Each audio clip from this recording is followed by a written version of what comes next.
La dernière fois sur Cendrillon. Il était une fois qu'il y avait une jolie petite fille qui s'appelait Cendrillon. Sa mère est morte, son père s'est remarié, sa belle-mère était méchante, et ses demi-sœurs, comme deux poupées, étaient gâtées.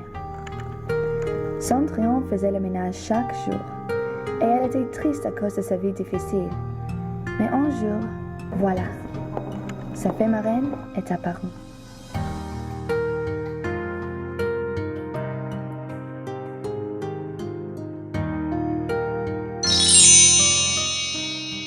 Elle lui a donné une nouvelle robe, des nouvelles pantoufles de verre et un beau carrosse.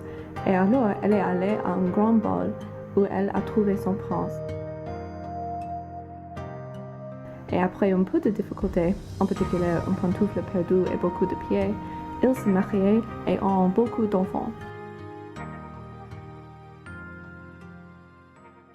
Mais pas vraiment. Non, j'ai dit non, tu me comprends? Désolé, qui est le roi ici? C'est moi. Je dis ce qui se passe. Mais mon cher, je déteste la couleur rouge. Je veux l'orange. Mais qui porte l'orange? Je suis désolée, Votre Majesté. Je peux quitter la salle si vous préférez? Entre.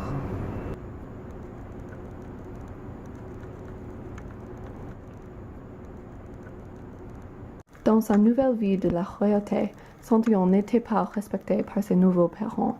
Le pire de tout, il ne lui parlait pas comme si Cendrillon était un adulte, et il ne vous voyait jamais la nouvelle princesse. Dis-moi, petite fille, le rouge ou l'orange, lequel est le mieux? Ne lui demande pas. Elle ne sait rien à propos des vêtements élégants. Je ne sais pas, Votre Majesté. Où était le prince, vous demandez-vous? Il était là, mais il ne pense qu'à lui-même. Donc, nous sommes d'accord? L'orange.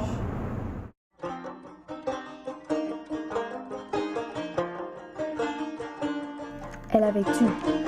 Un mari, un château, des parents, de l'argent, de grands vêtements, mais malgré tout, elle manquait quelque chose de sa vie. Elle était désespérée.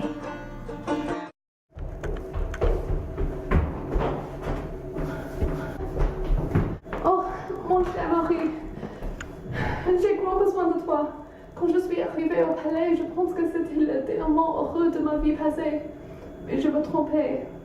Oh, Marie, ma chère Marie, je ne veux jamais plus vivre sans toi.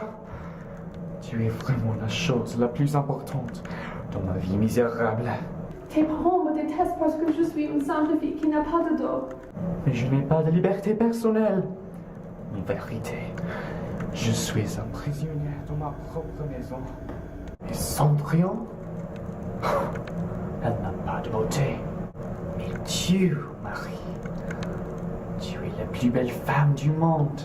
Je voudrais surtout offrir avec toi. Mais où est-ce que nous pouvons aller? Où? N'importe où. Comment? N'importe comment. Je t'aime et tu m'aimes. Et tu sais que notre amour est la chose la plus importante du monde. Donc votre mariage ne peut pas se mettre entre nous. Et Cendrillon, ne t'inquiète pas. Je suis plus belle qu'elle. Et elle est moi et toujours. Oh, quelle horreur! Mon prince, qu'est-ce qui se passe ici? Ma chérie, Permets-moi, chérie. Cendrillon, votre mari va t'abandonner. Votre mariage est fini.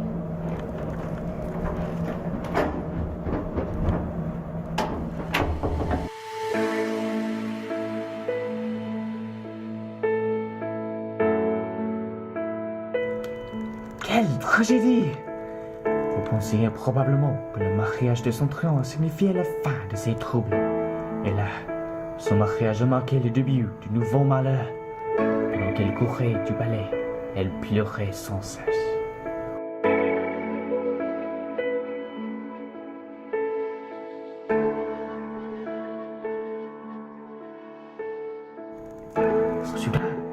Elle a vu sa marraine, qui l'a regardée avec les yeux pleins de tristesse.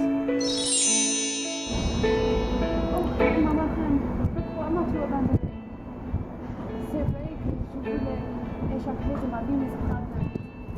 Maintenant, tu m'as donné une existence pleine de douleur et de malheur. Ma chère Cendrillon, ma chère et pauvre fille, tu m'as demandé d'aller au bal et je t'ai aidé. Mais je n'ai jamais dit que ta vie antérieure était pire que celle d'une princesse. Au contraire, tu sais bien que la vie d'une princesse n'est pas la substance de contes de fées. Ce dont j'ai surtout besoin, c'est d'être heureuse. Aide-moi. Je t'en supplie. Sûr, ma chérie, pour trouver le bonheur, tu dois quitter cet endroit. Il va te frapper. Tu vas voir. Je te promets. La marraine avait raison. Elle a été frappée à la tête par quelque chose et elle a perdu connaissance.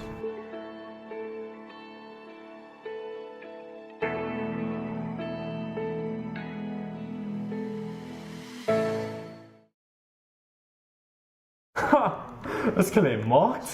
Ferme. Elle respire. Est-ce qu'elle se réveille? Elle est blessée. Je sais bien. C'est la raison qu'elle est ici, non? Mademoiselle, vous sentez-vous mieux? Mademoiselle?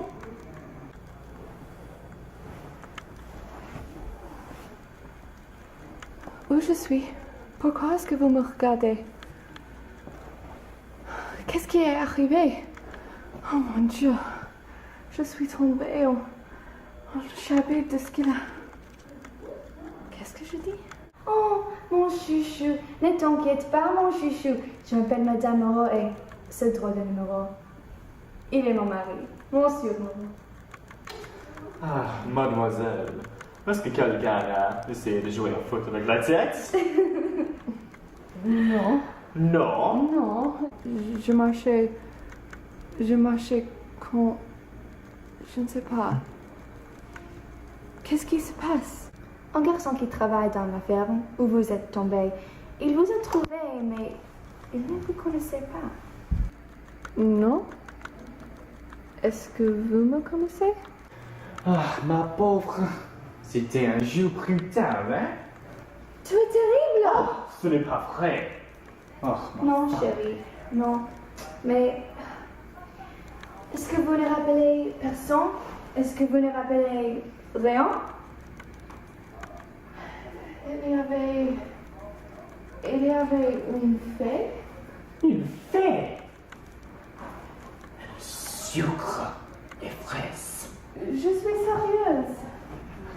Moi aussi. Ne lui faites pas d'attention.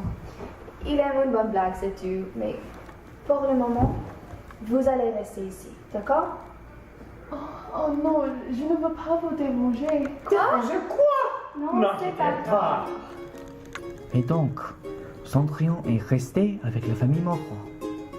Elle a trouvé qu'elle pouvait beaucoup aider Madame Moreau avec le ménage.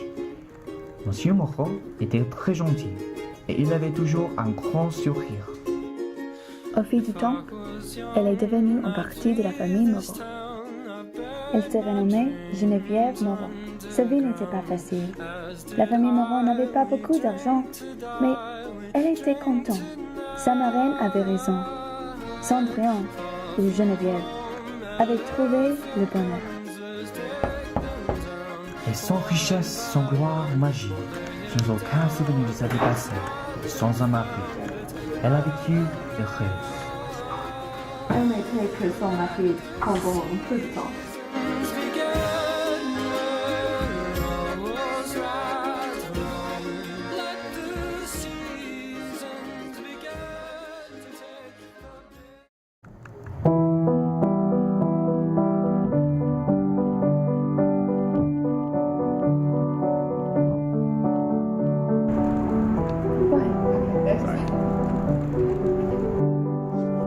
Est-ce que quelqu'un a joué au foot avec sa tête? Non.